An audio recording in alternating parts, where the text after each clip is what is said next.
Olá, olá, querido amigo, querida amiga. Estamos aqui para uma vez mais reflexionar em la palavra del Senhor. Hoy estou em um lugar distinto, acá en el estudio de la Unión Paraguaya de los Adventistas del Séptimo Día. Hoy, mañana y también domingo estaremos acá para reflexionar en Proverbios. Así que yo quisiera en este momento tener un momento especial para orar contigo antes de leer la Biblia. ¿Vamos a orar? Querido Padre, bondadoso Dios, gracias por la oportunidad de estudiar tu palabra una vez más. Pedimos tu sabiduría en el nombre poderoso de Jesús. Amén. Bueno, vamos a reflexionar un poquito en el capítulo 23 de Proverbios. El capítulo 23 habla sobre familia, el capítulo 23 habla sobre educación, habla sobre salud y también sobre autoestima, además de otros temas que este capítulo presenta también. Y yo quisiera, como siempre hemos hecho, reflexionar un poquito en algunos versículos de este capítulo. Voy a empezar con el versículo 1, que dice: cuando te sientes a comer con algún señor, considera bien lo que está delante de ti. Y después el versículo 2 dice: pon un cuchillo a tu garganta si tienes mucho apetito. Estos dos versículos no están haciendo una prohibición para no comer, sino que estos versículos están hablando de autocontrol. Estos versículos están hablando de equilibrio y de tener cuidado con la alimentación. ¿Te acuerdas que nosotros hemos visto en el capítulo 20 la orientación para tener cuidado con la salud y no tomar vino? Entonces acá empieza hablando para tener cuidado con la alimentación. Es lo mismo que, por ejemplo, hizo Daniel en el capítulo 1, versículo 8.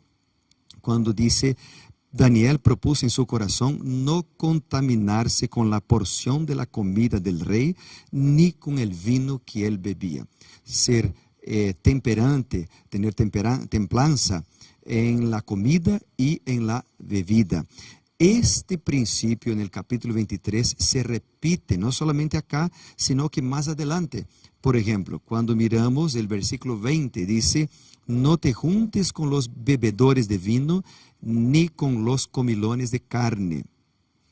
Lo que el texto está hablando acá es una vez más un llamado, una orientación para la templanza, para cuidar con lo que comemos y con lo que bebemos, porque es uno de los 8 remedios naturales para tener salud, para tener la mente más clara, para escuchar la voz de Dios.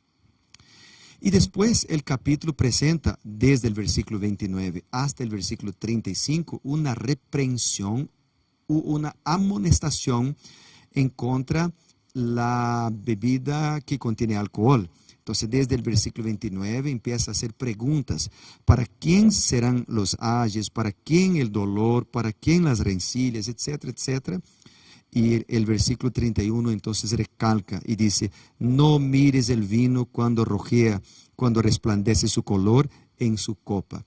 Entonces hay un llamado fuerte para ni mirar para el vino, porque contiene alcohol, porque destruye la vida, porque destruye la mente.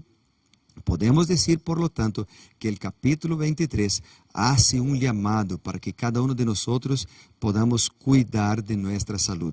Y si tú miras en Tercera de Juan, versículo 2, Tercera de Juan 2, dice que el deseo del Señor es que tengamos salud.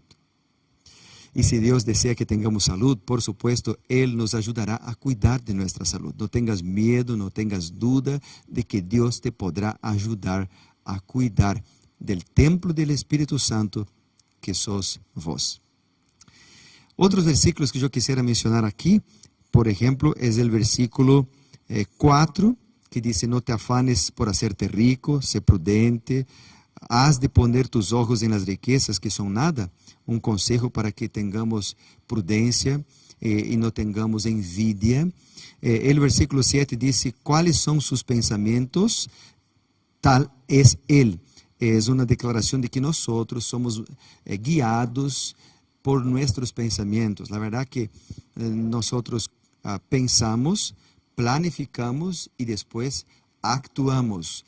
Y nuestros pensamientos son construidos a través de contenido que nosotros miramos o escuchamos. Entonces, cuidado con los temas que tú ves en la tele, por ejemplo, o que tú miras en la internet, porque nosotros somos lo que vemos y nuestros pensamientos son lo que nosotros pensamos, vemos, escuchamos, leemos.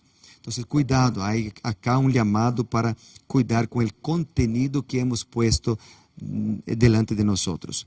El versículo 13 dice: no rehuses corregir al muchacho, porque si no lo castigas con vara, no morirá. Castígalo con la vara y librarás su alma del Seol. Interesante que ese texto no es una orden para golpear a los hijos. No, este término vara acá tiene que ver con instrucción o corrección. Significa poner límites para nuestros hijos, enseñarlos el camino que tienen que seguir, que tienen que andar. Y esta instrucción es presentada en otros capítulos de Proverbios, como ya hemos leído, también en otros capítulos de la Biblia, como Deuteronomio capítulo 6, por ejemplo, o el Salmo 73, por ejemplo, que nos orientan a enseñar a nuestros hijos, a poner delante de ellos, a través de nuestro ejemplo y también de las palabras, las enseñanzas y correcciones para que sepan cómo andar, cómo reaccionar y cómo elegir bien. La verdad que la Biblia siempre enseña y pide para que pongamos nuestra atención en la nueva generación, para que la nueva generación sepa decidir por Jesús. Otros dos versículos que quisiera mencionar es el versículo 17, por ejemplo, que dice: no tengas tu corazón envidia de los pecadores, antes persevera en el temor de Jehová todo el tiempo. No tengas envidia. El Salmo 37, versículo 1, recalca esto también. El Salmo 37, versículo 1 dice: no te impacientes a causa de los malignos, ni tengas envidia de los malhechores. Hay en el Salmo 73, desde el versículo 1 hasta el versículo 17, por ejemplo, la experiencia de Asaf, que tuvo envidia de los malhechores, de los impíos, y casi perdió la salvación. Pero cuando Asaf tuvo un encuentro con Jesús, su vida cambió, su vida fue transformada, cuando él tuvo un encuentro con el Cordero de Dios que quita el pecado del mundo. Y es sobre esto que quiero mencionar ahora en el último versículo que voy a recalcar en este momento, el versículo 26, donde hay acá un llamado del Señor para mí y para usted también. El versículo 26 dice: dame, hijo mío, tu corazón, y miren tus ojos mis caminos. Dame, hijo mío, tu corazón. Dios te está llamando en este momento para que tú puedas entregar tu corazón a Él. La verdad que Cristo golpea o toca la puerta de tu corazón. Apocalipsis capítulo 3, versículo 20 dice: yo estoy a la puerta y llamo. El que abre la puerta, entonces yo entraré en su vida, entraré en su casa para cenar con Él. Querido amigo, Dios toca la puerta de nuestro corazón a través del Espíritu Santo, pero la decisión de abrir la puerta es nuestra. Tenemos libre albedrío para decidir si vamos a abrir la puerta para que el Espíritu Santo transforme nuestro corazón, cuide de nuestros hijos, nos ayude a tener buenas elecciones, nos ayude a enseñar la nueva generación, nos ayude a tener equilibrio, templanza, como presentado acá en el Proverbios 23.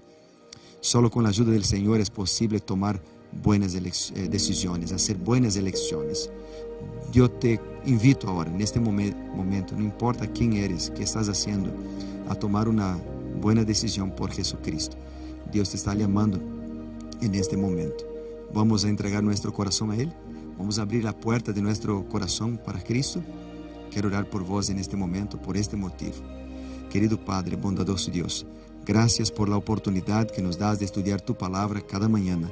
Yo no sé cuál es para quién estoy hablando en este momento, pero conozco a ti, Señor, y sé que tú conoces a cada uno de nosotros y puede ayudarnos, capacitarnos, liberarnos. Entonces, en este momento, entregamos nuestras vidas en tus manos, pues oramos en el nombre poderoso de Jesucristo. Amén y amén. Que Dios te bendiga muchísimo. Gracias por acompañarnos. Mañana nos vemos aquí una vez más para estudar Provérbios 24 e ser reavivados por sua palavra.